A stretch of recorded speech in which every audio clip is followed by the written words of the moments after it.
Network Entertainment. Yeah, welcome everyone sa panibagong episode ng Machong Chismisan. At kasama ko na naman sa episode na to mula sa Wrestling Podcast at sa iba't iba pa niyang sobrang dami niyang racket. Walang iba kundi ang isa sa mga kaibigan ko, si Stan. Hi Stan!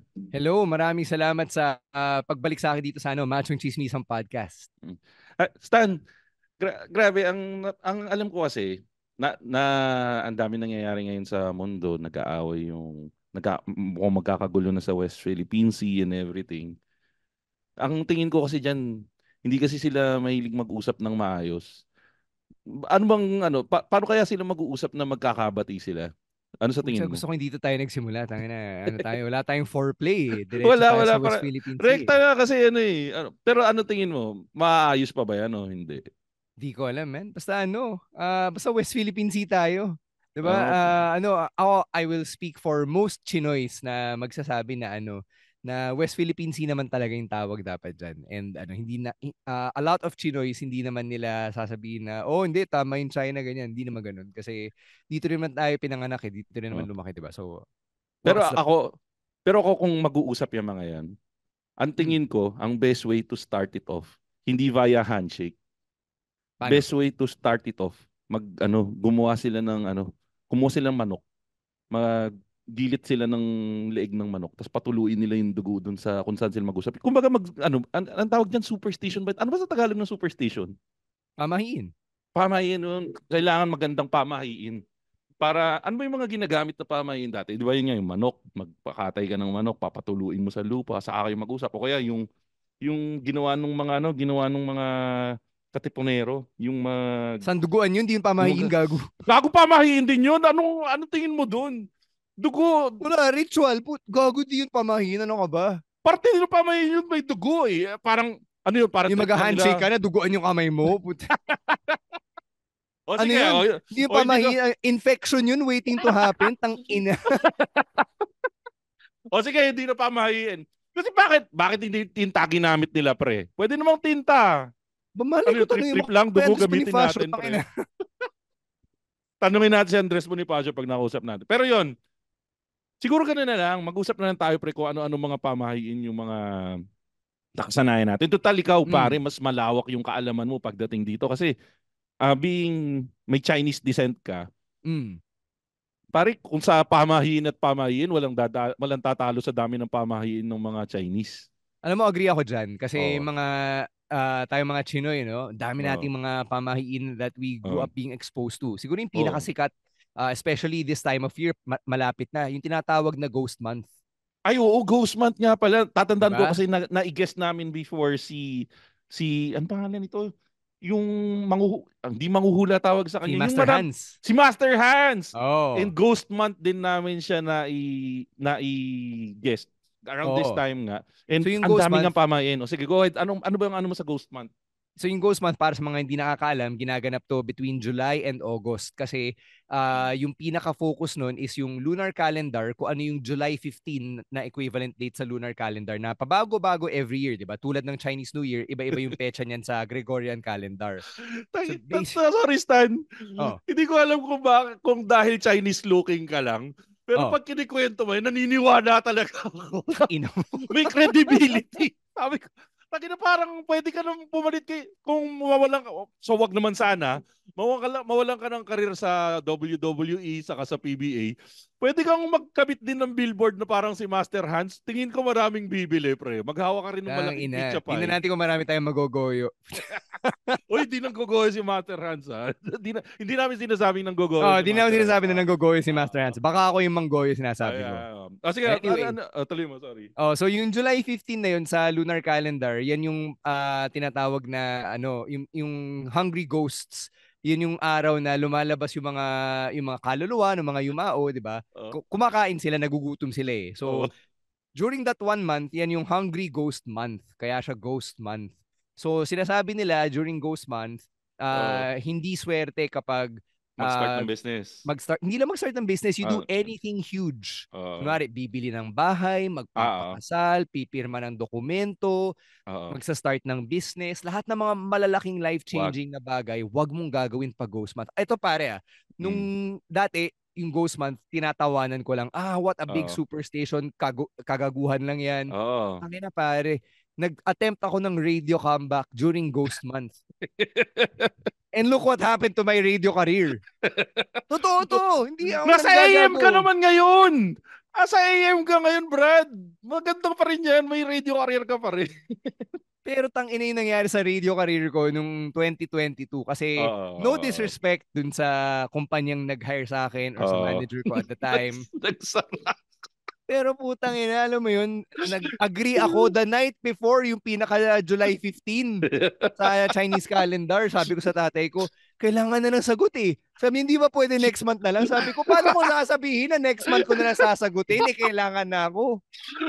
Paano magkakasabi sa inyo tatay mo, anak, wag mo na tanggapin yung trabaho na yan. Ghost month, di pa pwede. Mamalasing ka, magsasara yung... Sabi niya, hindi magandang time. Alam ko naman hindi magandang time. Kaso nandito yung trabaho ngayon. Gusto ko nang kunin, di ba? Di umagri ako the night before yung pinaka-equivalent ng July 15. Ayun, 5 months later. Actually, 3 months later pa lang tumigil yung sweldo, pare. Teka, ibig sabihin, ano ang Ghost Month ba? Anything na big decision? Pati yung mga renovation ng bahay, lahat yan, hindi pwede. Paano yan kung big decision kailangan na po nating tanggalin tong cancerous na lamp na to sa anak mo. Next month na po.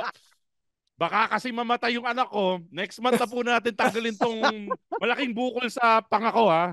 Kasi Chinese kami. Niniwala kami sa Ghost Month. Ganun ba? Ganun? Paano yun? May exemptions ba yan? Maniwala ka sa o hindi? Sinabi ko na rin yan sa daddy ko, gago. Sabi ko, paano yun? Meron ako malaking tumor dito, di ba? Pag di ko tinanggal bukas, tegi na ako. Tay, pag di ko inalis tong tumor na to, magiging ghost ako. Ako na yung kakain. Sinabi ko na rin yan. Sabi niya. Yung tatay mo, big believer ng mga ganyan, yung mga pamahiin. Okay. Sabi niya, alam mo, sumunod ka na lang. Sabi ko, may puta, paano nga kung nangyari yun? Paano kung may tumor nga ako, diba? So until now, hindi ko alam. So kung meron dyang doktor na Chinoy din, paki-explain. Kasi, baka may dasal. Baka naman may dasal sa Chinese, may dasal, di ba? Yun yung yun yung pinaka kinaiinis ko sa mga superstation. Nawawala yung practicality di ba? Totoo naman yung tumor pag di mo inalis ngayon, baka mamaya tigok na yung tao, di ba? Hihintay mo pa next month. Pero yun yung superstation na malas daw talaga. Kaya papansinin mo, pag kunwari between July and August, medyo matumal yung mga event, medyo matumal yung mga kasal. Wala masyadong ganyung ginagawa, which is weird kasi it's really a Chinese thing, pero maraming mga Pinoy na ina-adapt na rin nila yung Ghost Month as a practice. At totoo yan, totoo. Kasi ang Pinoy kasi likang likang matatakotin. Parang kumbaga kahit hindi ka naniniwala, minsan mapapaniwala ka di ba nga dito sa Pilipinas, ewan ko kung ginagawa rin to sa ibang bansa. Yung pare, isipin mo, malalaking korporasyon to. Malalaking korporasyon. Mayayaman na tao. Pero nagdi-decide sila na wag maglagay ng 13th floor sa mga building nila. Parang ano ba yan? Gaano ba katanga yung multo na yan na ay puta. Hindi na 13th floor to, 14th floor. Hindi tayo pwedeng manggulo dito. Tangina, ganun ba yun? Hindi lang yun, di ba? Pag kunwari ikaw mag-check-in ka sa hotel, di ba? Binigay sa'yo yung key, 1401. Higa ka sa kama, di ba? Paano ka sure na, 14th floor talaga to? Yun pala, yun yung actual 13th floor, di ba? Na pinangalanan lang 14. Diba? Pero sasabihin nung ghost, technically, di tayo pwede manggulo kasi 14 yun nakalagay. 14 na to, di ba? Nautakan tayo, guys. Nautakan tayo. Mautakan siya kasi meron Chinese na multo. 14, may 4. Yun pa rin yun. Di ba yung 4, ano yun ang katunog niya sa Chinese, multo. Yung 4. Hindi ko alam. Kaya yung 4, hindi rin good number para sa mga Chinese. Kasi yung 4, when you say it in Chinese, is si or si, which sounds like death. Puta. Alam ko lang kasi yung tinuro sa akin ng pinpin. Alam mo ba yung pinpin? Hindi ko nabutan yun. Yung pinpin yun yung batibot. Alam mo yung batibot? Oo.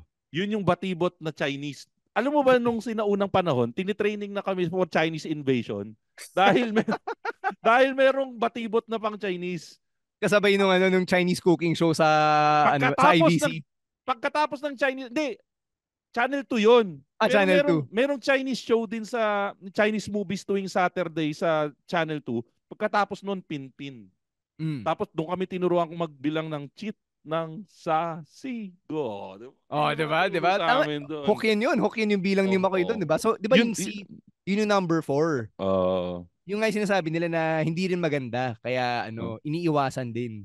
pero ano ba tingin mo, Stan? Yung mga pamahiin ba, galing ba yan sa kadalasan sa mga Chinese? Kaya, kasi di ba, malaki na yung Chinese influence sa Philippines? Or, di ba sa ibang bansa, marami rin namang mga Oo, pamahiin? maraming So, it's a western na worldwide pamahiin, thing? 'di ba? It's a worldwide Oh, thing, 'di ba? Kunwari yung oh. Black Cat, 'di ba?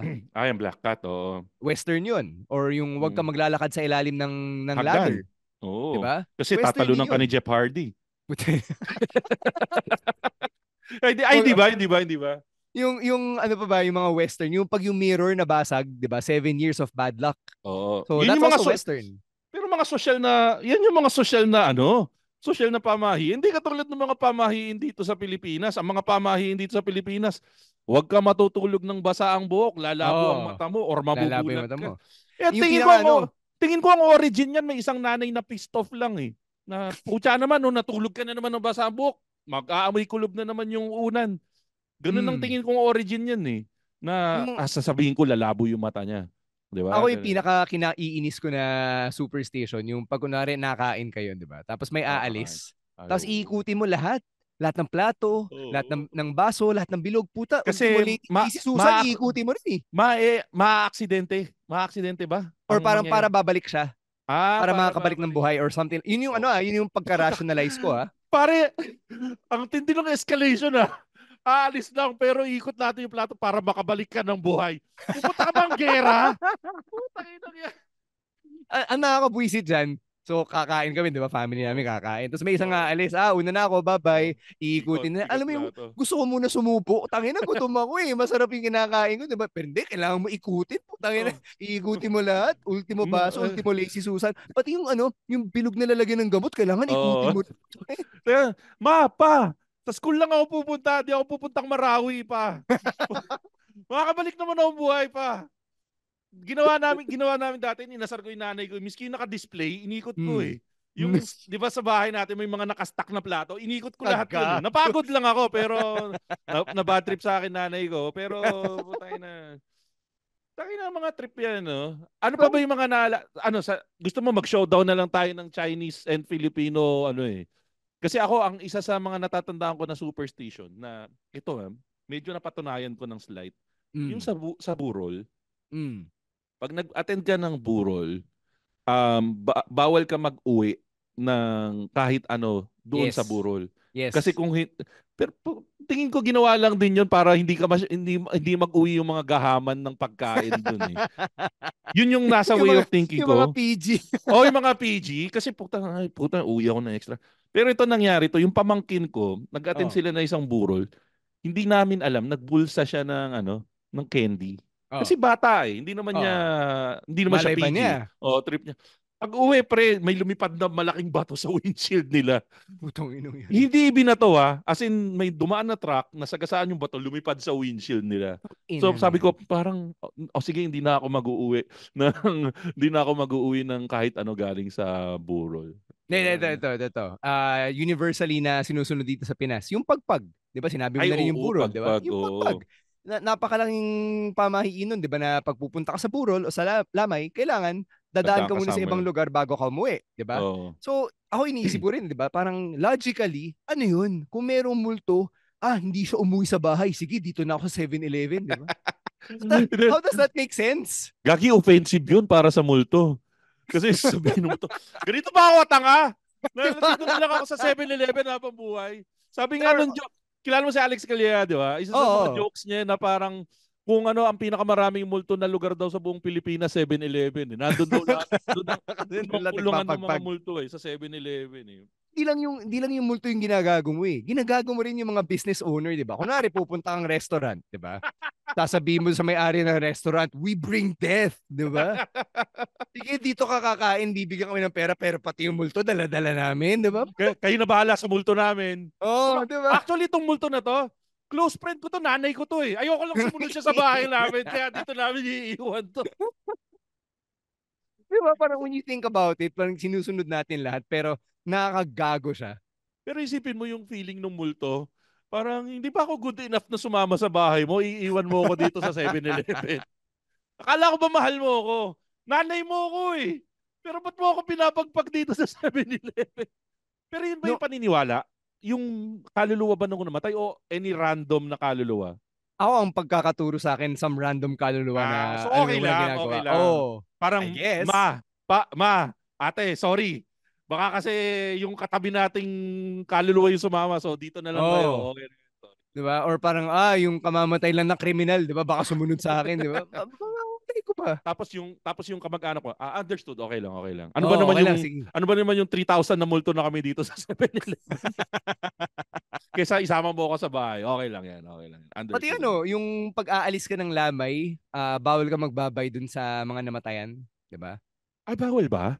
Oh, bawal. Ang alam ko kasi it's the other way around. Bawal maghatid. Oh, bawal maghatid. So bawal magbabay para hindi ka nila ihatid. Parang ganun. So paano yun? Parang ano ba? So swerte to para doon sa mga taong yung mahilig tumakas sa inuman. So ganun din sa burol. Oh, Dapat French tatakas ka exit na agad lang. eh.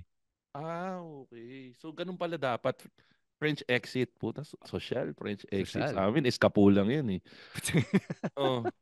Ano pa ba? Yung isa pang alam ko yung yung bawal magligpit ng pinagkainan pag may kumakain pa. Alam mo ba Yes, yes. 'yon? No? Kasi Yes. hindi makakapag-asawa.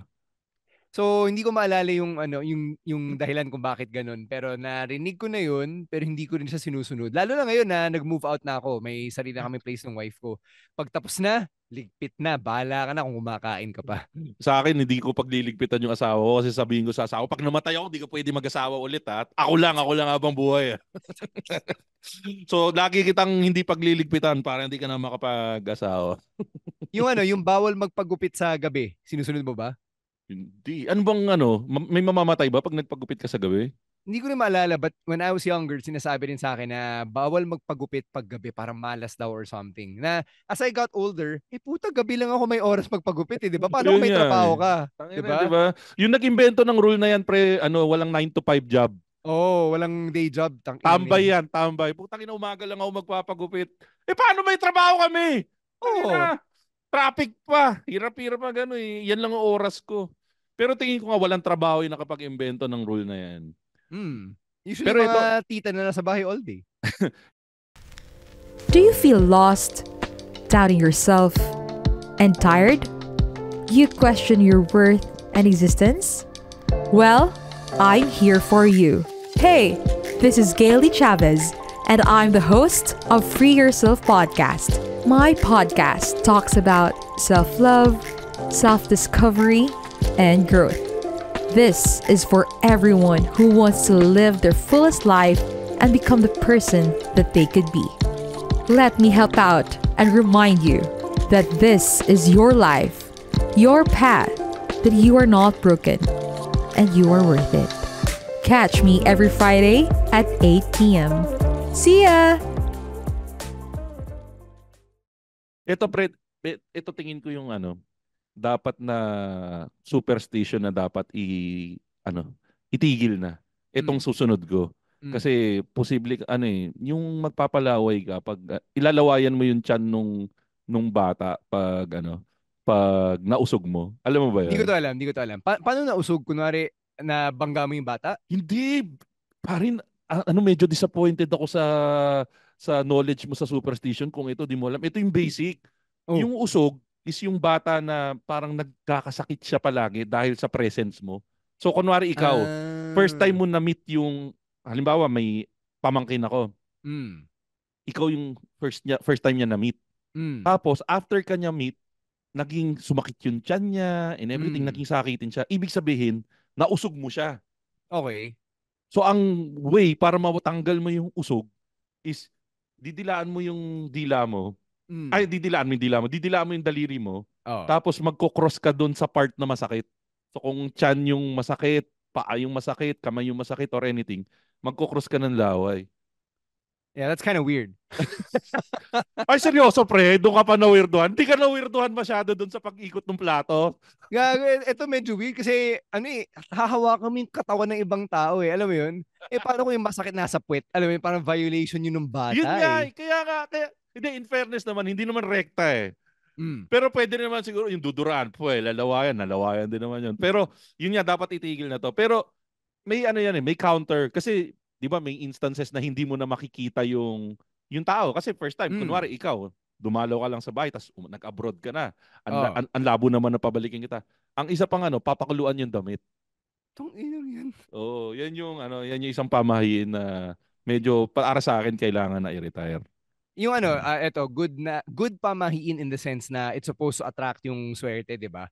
Pag kunwari magmo-move in ka sa bagong bahay, kailangan mo magpasok ng bowl na may bigas. Ginagawa niyo bigas saka asin. Bigas, asin, saka may tubig, 'di ba? Oh, kailangan puno yung container.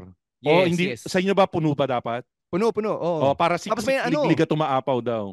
Hindi ko alam kung ginagawa nyo rin sa Pinoy households, no? Pero yung sa amin, like nung nag-move in kami ng wife ko, may nakatirik pa na 50 peso bills na nakarolyo. Legit yan. Pero mas maganda, the bigger the bill. Dapat ba 50? The bigger the bill, the better, di ba? The bigger the bill, the better. Dapat tig 1,000 yung mga pinalagay ko sa nanay ko. 50 lang nilagay. Hindi ka masyado ba ng nanay mo? Sabi, gusto ko yumaman yung anak ko. Pero sakto lang. Saktong yaman. Baka kasi lumaki ulo niya pag mayaman na mayaman. Keep him humble.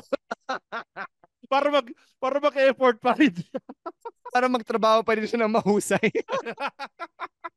Ayoko ng Henry C. level na yaman. Mga tipo lang. Stancy level lang. Hindi ko alam yun, yung the bigger the better. Alam mo talaga, puro tig 50. Ma, hindi mo ba ako ganun kamahal? Bakit? Kasi nung nag-move in kami, tig 50 lang yung tinusok mo dun sa bigas. Gago, sakto. Magkikita kami mamaya. Tatanungin ko. Tanungin mo, ma, in Chinese pa, yung may drama music. Nang ina. Ma, yung sa mga ibang kapatid ko, magkano yung tinusok mo? 50 din ba? Pero yun, first time ko marinig yun. Ito pre, yung isa pa, sa Filipino culture, yung hindi isinusukat yung damit pangkasal. Alam mo ba yun? Hindi. Kasi syempre ako nagsukat ako eh. Nagsukat ka ba? Syempre yung suit custom yun. Sa Filipino culture, pre, ang damit pangkasal, hindi dapat sinusukat. Kasi, paano yun? Paano kung lawlaw o maluwag? Mamili ka, lawlaw na damit o hindi matutuloy ang kasal. Tangina, magsusuot ka ng damit, 'di ba? Wedding day mo mukha kang gago kasi masikip pala yung Amerikana. Tangina yan. Hindi, mas lalo na sa pangbabae. Yung wedding dress, yun nga, mas yung rule sa babae na hindi isinusukat yung pangkasal. Kung totoo yun, may naisip ako. Suggestion ni Army Regala sa Facebook page. Na yung pamburol, ipasukat mo na. Para hindi masakit yung burol. Pero yun nga, sa Pinoy yun. Isa sa mga sikat na rule yan. Huwag isusukat yung damit pangkasal para matuloy yung kasal. And, first time ko rin marinig yan. Kasi nga, obviously, kami ng wife ko, nagsukat kami. Kasi syempre, pagagawa Chinese din ba yung wife mo? Yeah. din? Yes. Okay. So wala. Baka pag hindi Pilipino, hindi effective yun. Hindi parang darating na yung hindi nagsukat siya ng damit. Teka lang, tignan ko yung birth certificate. Pilchay. Not counted. Ito, ituloy yung kasal. Ito sinusunod, I think, regardless kung Pinoy, Chinoy, or whatever. Yung sa wedding day, hindi pwede magkita yung bride and groom sa altar. Diba? I'm sure kayo ng wife mo, nangyari din sa inyo yun. Hindi rin. Nung nakumuha kami ng hotel, ng room sa hotel, ibang floors para mas safe na hindi kami makikita. Kami rin, ibang floors. Ibang floors din. Saka alam din yata ng mga hotel yun na na pinaghihiwala. Pang wedding po ba to? Sige, paghihiwalayin po namin. Yes. Yung isa po ilalagay po namin sa 14th para safe siya, hindi siya malasin. Yung isa po sa 13th. Gago, ito, may kwento ako from the wedding day na sobrang nakakagago regarding this. So, 'di ba, wedding day di pwede magkita yung bride and groom until the altar. So, nagpi-picture taking kami kasi syempre 'di ba, yun yung ginagawa ngayon. Picture taking for SDE, ganyan. Nung sasakay na ako nung service papuntang simbahan, kasama ko yung family ko, tapos yung mga coordinator, sabi sa akin nung dad ko, "Uy, nandun si Gabe Norwood, nasa lobby ng hotel." Sabi niya, mag-hi ka. Kasi nandun si Gabe Norwood eh. Kasi may isang dati niyang teammate na ikakasal din. Sabi ko, tangina, dad, nakasakay na ako dito. Tapos nag-photoshoot si Arian. So, pababalikin mo ko, baka makita ko si Arian. Sabi niya, pero mag-hi ka muna kay Gabe Norwood. Sabi ko, tangina. Nothing against Gabe. I like Gabe. He and I were hi hello friends. Okay? Sabi ko, ayoko nang makita si Aryan. Baka mamaya kung ano pang mangyari. Di ba? Maaberya or whatever. Para lang mag-hi kay Gabe Norwood. Para mag-hi kay Gabe Norwood para matuwa yung tatay ko. Aryan, pikit ka muna kasi mag-hi ako kay Gabe Norwood. Dude, alam mo na nangyari? Yung groom coordinator, bumaba, in-ensure niya na si Aryan hindi nakatingin sa direction ni Gabe Norwood. Pare, nag-traffic siya. Nag-traffic siya para makababa ako. Kaso sinabi pa sa akin, huwag kang titingin sa kanan. Doon ka na sa kaliwa kay Gabe Norwood. Pare, bumaba ako. Di ako nakatingin sa kanan. Diretso ako kay Gabe. Nag-hi ako. Kamustahan kami. Pinicture kami ng tatay ko. Pinicture ako yung tatay ko kasi siya naman talaga yung gusto mag-hi kay Gabe. Tapos, dali-dali ako lumabas. Hindi ako tumingin sa kabilang direction para di ko makita si Aryan. Ang problema, napatingin ka bigla, patay, malas na yung kasal namin para kay Gabe Norwood. Pero diba, yung personal experience ko with that superstation, nakakagago siya in retrospect. Ang maganda dyan, guys, kung nakikinig kayo, tag nyo si Gabe Norwood sa Instagram niya. Sabihin nyo makinig siya sa episode na to para makita niya yung kaguluhan na ginawa niya sa kasal ni Stancy. The mere presence of Gabe Norwood nagkaroon ng commotion dun sa hotel. Kawawa naman si Gabe na nanahimik yung tao dun eh. Naka-earbuds lang yung tao. Biglang may nagtatraffic na pala na coordinator. Tangina. Anong hotel yan? Sa Marriott. Marriott. Uy, yaman Marriott. Gabe, if you remember, the last 2 minutes that we've been talking, marunong yata mag-Tagalog si Gabe, no? Nakintindi ata, konti. Naintindihan, hindi na natin explain. So, Super bait ni Gabe Norwood, by the way. One of my favorite players all time. Kahit di pa kami nagmi-meet, alam ko mabait si Gabe Norwood. Ito, yung kasabihan pa na yung pag naghugas ka ng kotse, uulan. Yan, legit yan. Naniniwala ako dyan pag naghugas ka ng kotse, uulan. Lalo na pag ikaw mismo yung naghugas. Ay, oo, pre. Kasi pag nagpapa-car wash ka, hindi, feeling ko iba yun eh. Yung car wash, hindi masyado nangyayari. For me, palagay na nating mga 80%. Kasi naranasan ko na rin yung putya. Palabas, yung paatras ka na ng car wash, biglang bubuhos yung ulan. So parang ano ba, tutuloy ba ako? Tatambay muna. Ang bad trip, may kasunod na kotse. Makikita mo yung kasunod na kotse, umalis. Sabi niya, fuck shit, di na ako magpapa-car wash. Thank you. Ay, nako. Ito yung isa na naranasan ko sa nung pandemic. Kasi nung pandemic, namimigay kami minsan ng food packs. Merong isang nakasabay kami na namimigay ng food packs. Parang bad trip pa sa kanya yung yung doktor. Sabi, ba't bad trip kayo? Tangina kasi huling namigay, pansit yung binigay. Alam mo ba yon? Bawal kumain ng pansit. Though thankful naman daw sila, sa mga ospital, pag naka-shift ka, bawal kumain ng spaghetti, saka bawal kumain ng pansit. Bago kasi, yun? Bakit? Di bago yun, pre. For the longest time, mag-a-agree sa akin yung mga medical professionals dito. Kasi magiging toxic yung shift. Ibig sabihin, sunod-sunod yung magiging pasyente. Isipin mo, nasa COVID ward pa sila.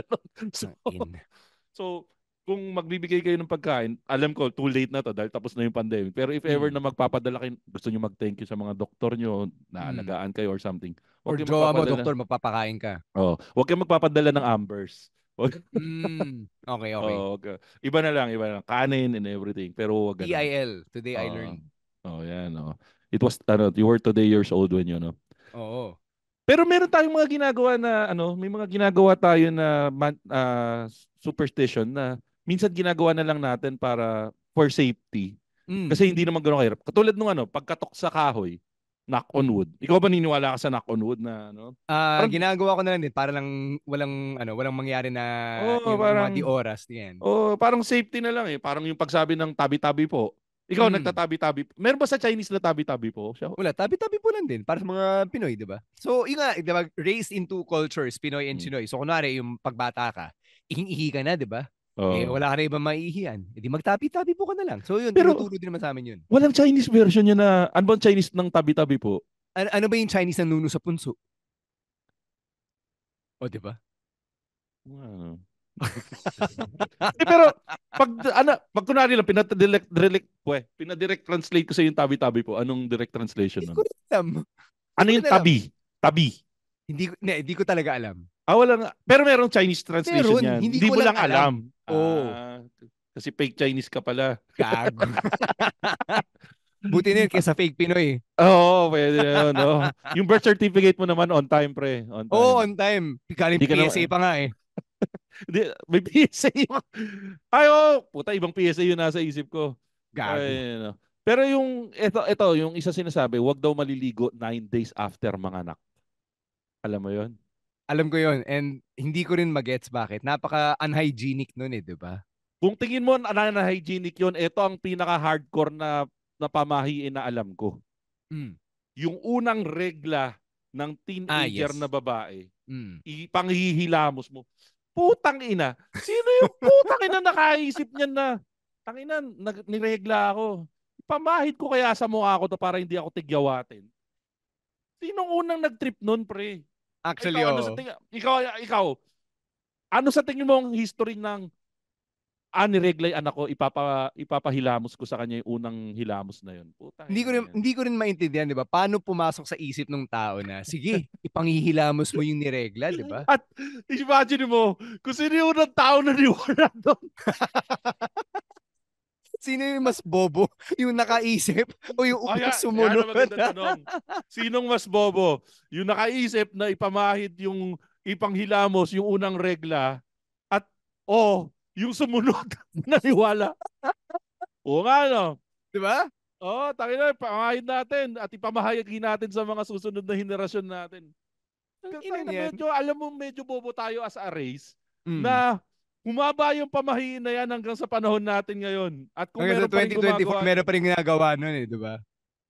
Kasi dapat at a certain point in time, merong magsasabi na, guys, medyo nakakailang taon na tong pamahiin na to sa atin ha. Siguro guys, medyo itigil na natin to. Dapat di na natin to itutuloy pa. Medyo walang sense na. Saka medyo mabaho yung unang regla ha. So wag na natin siguro. Alam mo kung sino yung pinaka natatawa? Yung mga multo na nasa 13th floor, nasa bahay mo. Sabi nila, tanga na yung mga buhay, di ba? Kala nyo na... Yaman mo talaga, Stancy, may 13th floor yung bahay mo. Yaman mo talaga. Kala mo, nawala mo kami.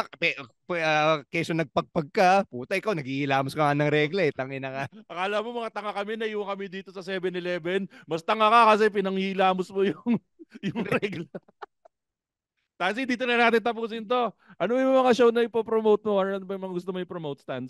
Bitin na bitin ako pero kailangan na natin tapusin to. Ano yung mga ipopromote mo?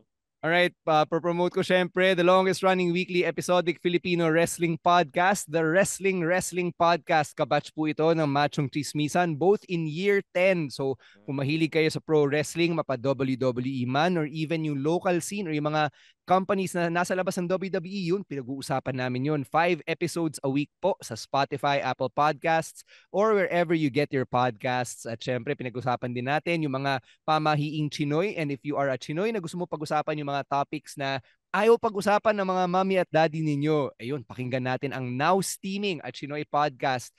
Yung last episode namin is from 2022 pero i-revive natin yan in 2024. We're actually working on season 3 with all new topics and all new guests. So abangan niyo po yan, Now Steaming at Chinoy Podcasts, at lahat ng mga projects na i-announce ko tulad ng Tires on Netflix, nasa Tagalog voicecast ako nun. You can see all of that sa Instagram _Stancy. Ako si Cal, yung stoner, yung character ni Chris O'Connor. Yung medyo malumanay na balbasarado na redhead. Putang ina, pre, napaka-stig mo talaga. Idol na talaga kita. Pero dahil isang mabilis na lang, alam ko sobrang kapos na natin sa oras. Di ba nagbigay tayo ng sample? Sabi mo, medyo Pinoy Chinese, medyo Chai culture, Phil Chai culture tong pinag-usapan natin eh. Yung mga pamahiin. Sa wrestling podcast, magpatikim tayo ng konti. By the time na nire-record namin to, kakatapos lang nung NXT debut ni Joe Hendry. Isang mabilis na take. Anong nangyari sa iyo anong take mo dun sa NXT debut ni Joe Hendry? Sobrang solid. So pinanood ko yun live dun sa Blast TV kasi pinapalabas niya live yun eh, yung NXT, 'di ba? Legal yun, legit yun. Naguhugas ako ng pinggan. Napasigaw ako, uy, putang ina si Joe Hendry. Pati wala yung mga aso idea? ko napasigaw. Wala akong idea. Pati yung mga aso ko napasigaw. Ayun, umingay sa bahay. Pag kung gusto niyo pang makuha yung more take with regards to different wrestling happenings, makinig na kayo, Wrestling Podcast. At yan po mga social media. Okay ka na sa social media, Stan? Yes, sir. _Stancy, STANSY. At yan po mga kaibigan ng ating latest episode ng Machong Chismisan. Follow me on Twitter, Showbiz Bro follow me sa lahat ng social media platforms, Showbiz Bro. And follow niyo rin ng Machong Chismisan sa lahat ng social media platforms. And utang na loob, kailangan ko ng pambayad ng internet. Mag-Patreon na po kayo, patreon.com/machongchismisan. At yan po mga kaibigan ng ating latest episode ng Machong Chismisan. Kasama po natin Stan C from the Wrestling Podcast. Nagpapagpag pa rin kahit na hindi naniniwala. Kala ko nagpapagpag pa rin pagkatapos umihi. At ako naman po si Makoy Pare, your Showbiz Bro na lagi nagsasabi, lagi nyung tatandaan, ang tunay na macho, chismoso. Have a great day, everyone. The opinions of podcast creators, hosts, and guests are not necessarily reflective of the official stance of the Pod Network Entertainment, its hosts, or other network programs. The content created by the people behind the podcast is personal and not meant to harm any religion, ethnicity, group, organization, company, or individual.